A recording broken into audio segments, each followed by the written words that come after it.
Chapitre 3. La morale sociale.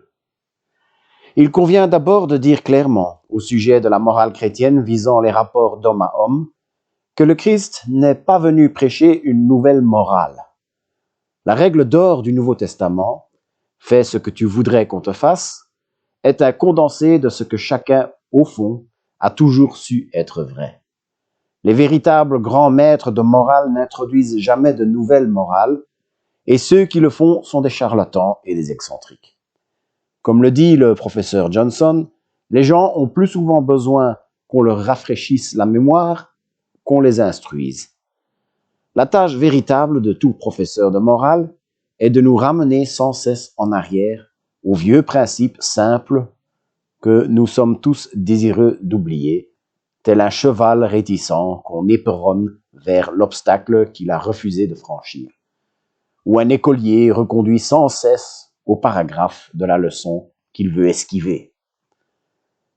La seconde chose à préciser est que le christianisme n'a pas et ne prétend pas proposer un programme politique détaillé à une société donnée ou à une époque donnée qui viserait à mettre en œuvre le dicton « Fais ce que tu voudrais qu'on te fasse ». Il ne peut en avoir. Celui qu'il présente est destiné à tous les hommes de tous les temps, car tel programme convenant à un lieu ou à une époque ne conviendrait pas à un autre. Lorsqu'il prescrit de nourrir les affamés, il ne donne pas de cours de cuisine. Quand il demande de lire les Saintes Écritures, il ne donne pas des leçons d'hébreu ou de grec, ou même de grammaire française. Jamais le christianisme n'a prétendu remplacer ou surclasser l'art et la science. Il est plutôt un dirigeant qui leur indiquera à chacun leur travail et une source d'énergie qui leur insufflera une vie nouvelle si seulement ils se mettent à sa disposition. On dit parfois l'Église devrait donner l'exemple. Cette affirmation est exacte si on comprend bien de quel exemple il s'agit. Par Église, on devrait entendre le corps entier des chrétiens pratiquants. Et lorsqu'on dit qu'il appartient à l'Église de donner l'exemple, on devrait entendre par là que certains chrétiens, ceux qui sont dotés de talents correspondants, devraient être économistes ou hommes d'État, et que tous les économistes et tous les hommes d'État devraient être chrétiens et être mus dans leur action par ce principe « fais ce que tu voudrais qu'on te fasse ». Si cela se produisait et si nous le voulions vraiment, nous trouverions assez vite la solution chrétienne à tous nos problèmes sociaux. Mais naturellement, ceux qui attendent de l'Église qu'elle donne l'exemple veulent plutôt voir le clergé élaborer un programme politique. C'est stupide. La particularité du clergé est d'avoir été mis à part et d'avoir reçu une formation pour s'occuper de ce qui nous importe en tant que créatures destinées à vivre éternellement. Or, nous lui demandons de remplir une fonction totalement différente, pour laquelle il n'a pas été formé. C'est à nous que toute cette tâche incombe, à nous les laïcs. On n'attend pas de la conférence épiscopale qu'il écrive des pièces de théâtre ou des romans chrétiens, mais plutôt de romanciers et de dramaturges. Des syndicalistes chrétiens appliqueront les principes chrétiens au syndicalisme, et des enseignants chrétiens les introduiront dans l'éducation. De même, le Nouveau Testament, sans entrer dans les détails, nous donne une vue assez claire de ce que serait une société pleinement chrétienne. Peut-être nous offre-t-il plus que nous ne pourrions assimiler. Il nous dit qu'il ne doit pas y avoir de vagabonds ou de parasites. Un homme qui ne travaille pas ne doit pas manger. Chacun doit œuvrer de ses mains, et qui plus est, tout travail doit produire quelque chose, de bien.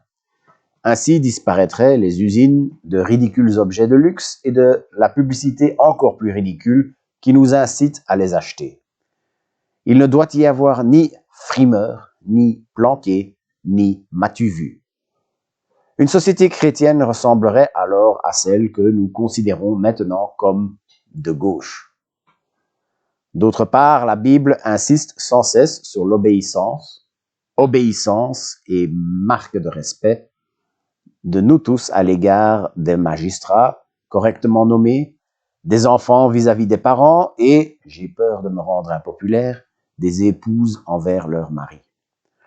Ce serait en troisième lieu une société joyeuse, pleine de chants de réjouissance, considérant comme un tort l'inquiétude ou l'anxiété. La courtoisie est l'une des vertus chrétiennes et le Nouveau Testament est ceux qui se mêlent des affaires des autres, comme on dit. S'il existait une telle société et que vous ou moi lui rendions visite, je pense que nous la quitterions avec une impression curieuse. Nous aurions le sentiment que sa vie économique est très socialisante et dans ce sens avancée, mais que sa vie familiale et son code de mœurs sont plutôt vieux jeux, voire cérémoniaux ou aristocratiques. Chacun apprécierait certains aspects de cette société, mais je crains que très peu en aimeraient l'ensemble. Voilà ce à quoi l'on peut s'attendre si le christianisme est le plan de Dieu prévu pour la machine humaine. Nous nous sommes tous éloignés de ce plan de diverses façons, car chacun veut prouver que ses propres modifications du plan d'origine constituent le plan lui-même. Vous retrouverez ce travers encore et encore à propos de tout ce qui est réellement chrétien.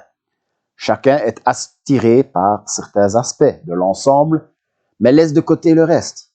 C'est pourquoi nous n'avançons guère et que des gens visant des buts diamétralement opposés peuvent dire de bonne foi qu'ils combattent pour le christianisme. Passons à un autre point. Le système économique moderne a totalement désobéi à un conseil donné par les anciens Grecs, païens, par les Juifs de l'Ancien Testament et par les grands théologiens du Moyen Âge. Tous ces gens nous ont dit de ne pas faire de prêts portant intérêt. Or, cette pratique, que nous appelons l'investissement, est le fondement de tout notre système.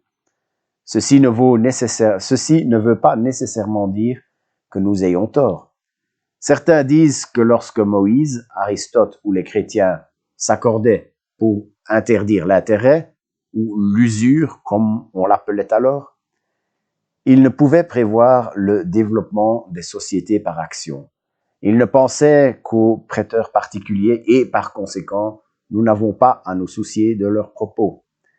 C'est là une question sur laquelle je ne puis prendre position. Je ne suis pas un économiste. Et franchement, je ne sais pas si le système d'investissement est responsable ou non de l'état dans lequel nous sommes plongés. Sur ce point, nous avons besoin de l'aide de l'économiste chrétien. Mais j'aurais manqué d'honnêteté si j'avais passé sous silence que 3 grandes civilisations étaient d'accord, du moins à première vue, pour condamner le principe même sur lequel nous avons fondé tout notre mode de vie. Encore une précision et j'en aurai fini. Nous trouvons dans un texte du Nouveau Testament que chacun doit travailler pour avoir de quoi donner à celui qui est dans le besoin. La charité, l'aumône, est une partie essentielle de la morale chrétienne.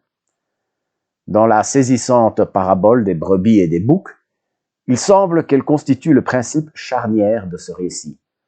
De nos jours, certains avancent que la charité ne devrait plus être nécessaire et qu'au lieu de donner aux pauvres, nous devrions construire une société dans laquelle il n'y aurait plus de pauvres à secourir. Peut-être ont-ils entièrement raison. Toutefois, si quiconque pense qu'on peut cesser de donner aux pauvres, il fausse compagnie à la morale chrétienne. Je ne crois pas qu'on puisse fixer la somme à donner.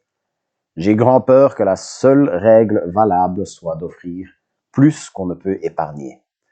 En d'autres termes, si nos dépenses de confort, de superflu, de divertissement, etc. équivaut en moyenne à celles des personnes qui disposent d'un revenu similaire au nôtre, alors probablement nous donnons trop peu. Si nos dons n'entraînent pour nous ni privation ni gêne, j'ose prétendre qu'ils sont trop faibles. Il devrait y avoir des choses que nous aimerions faire et auxquelles nous renonçons parce que la somme consacrée à nos buts charitables en exclut la possibilité. Je parle là de faire la charité au sens ordinaire. Les cas particuliers de détresse parmi nos propres parents, nos amis, nos voisins ou employés, que Dieu, pour ainsi dire, impose à notre attention, peuvent exiger beaucoup plus, jusqu'à amoindrir ou mettre en danger notre patrimoine. Pour beaucoup d'entre nous, le grand obstacle à la charité réside non dans notre mode de vie somptueux ou notre cupidité, mais dans notre crainte, la peur de l'insécurité.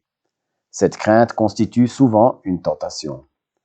Quelquefois aussi, notre orgueil freine notre charité. Nous sommes tentés de dépenser plus que nécessaire dans les aspects tape à l'œil de la générosité, pourboire, hospitalité, et moins en faveur de ceux qui ont réellement besoin de notre aide. Avant de conclure, je vais m'aventurer à deviner comment les lecteurs ont réagi à ce chapitre. Il y a sans doute parmi eux quelques partisans gauchistes très irrités qu'on ne soit pas allé plus loin dans cette voie, ou d'autres du bord opposé révoltés des exagérations dans ce domaine. S'il en est ainsi, nous voici face au véritable écueil à surmonter pour établir un modèle de société chrétienne. La plupart d'entre nous, d'ailleurs, n'abordent pas vraiment le sujet dans le but de découvrir ce que propose le christianisme. Notre approche cache plutôt l'espoir que le christianisme confortera nos conceptions et nos orientations personnelles. Nous recherchons un allié là où on nous offre un maître, un juge. Je suis également dans ce cas. J'aurais aimé ne pas inclure bien des passages de ce chapitre. C'est pourquoi rien ne saurait résulter de tels propos, à moins d'aller beaucoup plus loin dans notre réflexion. Une société chrétienne ne verra le jour que si la plupart d'entre nous le voulons vraiment. Et nous ne le voulons pas, à moins de devenir de chrétiens convaincus. Je ne puis répéter « fais ce que tu voudras qu'on te fasse » jusqu'à m'enrayer la voix, mais je ne mettrai jamais vraiment en pratique que si j'aime mon prochain comme moi-même. Et je ne puis apprendre à aimer mon prochain comme moi-même que si j'apprends à aimer Dieu. Je ne puis apprendre à aimer Dieu que si j'appartiens à lui.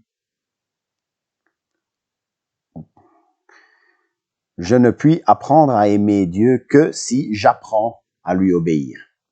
Ainsi, comme je vous ai prévenu, nous sommes conduits inéluctablement vers quelque chose de plus profond, conduits au domaine social vers le domaine religieux.